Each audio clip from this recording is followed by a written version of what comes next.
하늘의 문을 여소서 이곳을 주목하소서. 성도 여러분 안녕하십니까? 화요일 저녁입니다. 우리 화요일 저녁도 우리 함께 하나님을 예배하겠습니다. 다 같이 찬양합니다.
오늘 본문의 말씀은 누가복음 9장 22절로 27절의 말씀입니다.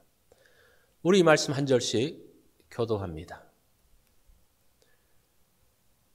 이르시되 인자가 많은 고난을 받고 장로들과 대제사장들과 서기관들에게 버림받아 죽임을 당하고 제3일에 살아나야 하리라 하시고 또 무리에게 이르시되 아무든지 나를 따라오려거든 자기를 부인하고 날마다 제 십자가를 지고 나를 따를 것이니라. 누구든지 제 목숨을 구원하고자 하면 잃을 것이요 누구든지 나를 위하여 제 목숨을 잃으면 구원하리라. 사람이 만일 온 천하를 얻고도 자기를 잃든지 빼앗기든지 하면 무엇이 유익하리요? 누구든지 나와 내 말을 부끄러워하면 인자도 자기와 아버지와 거룩한 천사들의 영광으로 올 때에 그 사람을 부끄러워하리라. 내가 참으로 너희에게 이르노니 여기 서 있는 사람 중에 죽기 전에 하나님의 나라를 볼 자들도 있느니라. 아멘. 오늘 말씀의 제목은 자기를 부인하고입니다. 예수님의 가장 중요한 말씀 중에 하나가 자기를 부인하는 것입니다. 자기를 부인하는 것은 어찌 보면 죽는 것만큼 힘든 일일 것입니다.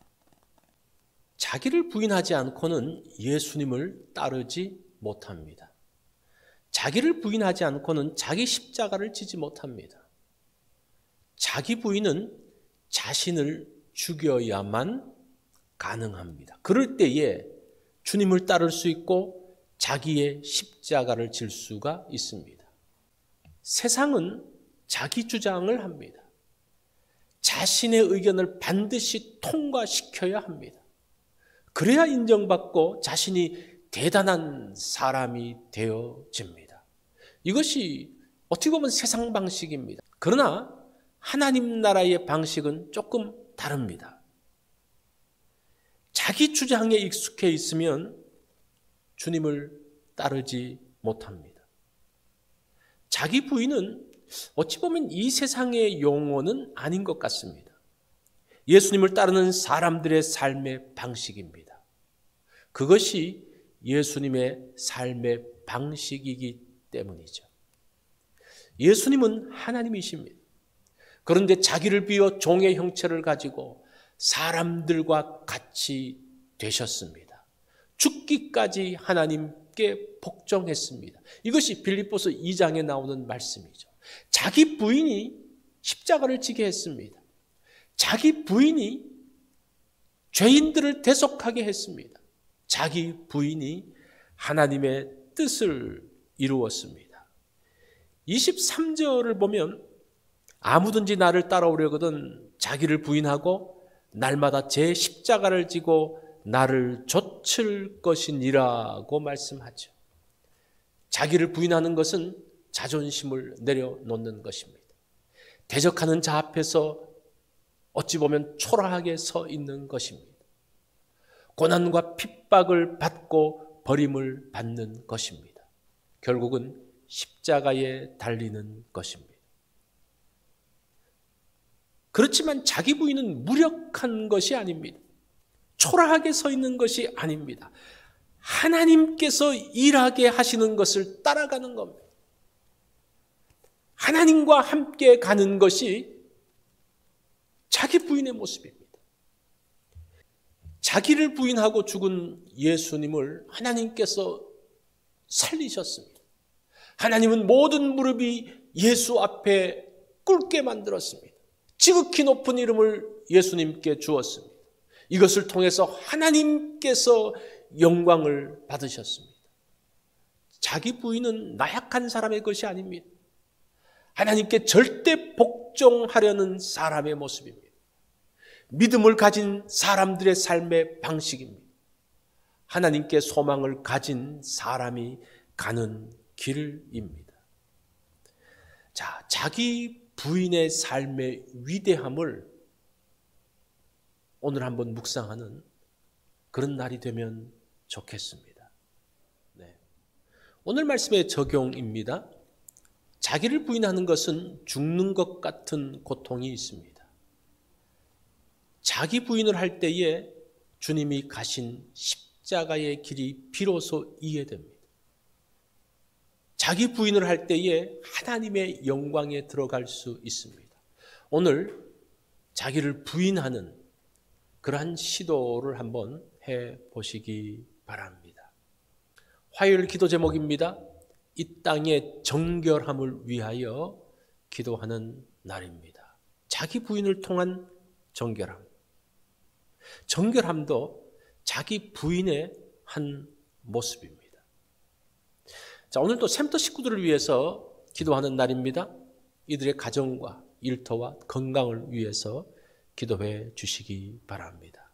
오늘 또 성경 읽기 있는 것 여러분 기억해 주십시오.